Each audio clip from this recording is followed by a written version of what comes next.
Number 1 اونچی جگہ بیٹھ کے وضو کرنا۔ نمبر 2 قبلہ روح ہونا۔ نمبر 3 کسی اور سے مدد نہ لینا۔ نمبر 4 دنیاوی بات چیت نہ کرنا۔ نمبر 5 دل کے ارادے اور زبان کے فعل کو جمع کرنا، نیت کرنا۔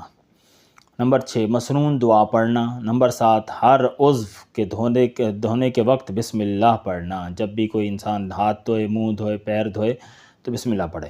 نمبر 8 شہادت کی انگلی کو دونوں کانوں کے سوراخوں میں داخل کرنا۔ نمبر 9 تنگ انگوٹھی کا ہلانا۔ تنگ انگوٹھی ہو تو اسے ہلا لیا جائے تاکہ اس کے نیچے پانی پہنچ جائے۔ نمبر 10 دائیں ہاتھ سے کلی کرنا اور ناک میں پانی ڈالنا۔ نمبر 11 بائیں ہاتھ سے ناک صاف کرنا۔ نمبر 12 معذوری نہ ہونے کی صورت میں وقت آنے سے پہلے وضو کرنا۔ نمبر 13 وضو کے بعد کلمہ شہادت پڑھنا۔ نمبر 14 وضو سے بچے ہوئے پانی کو کھڑے ہو کر پینا۔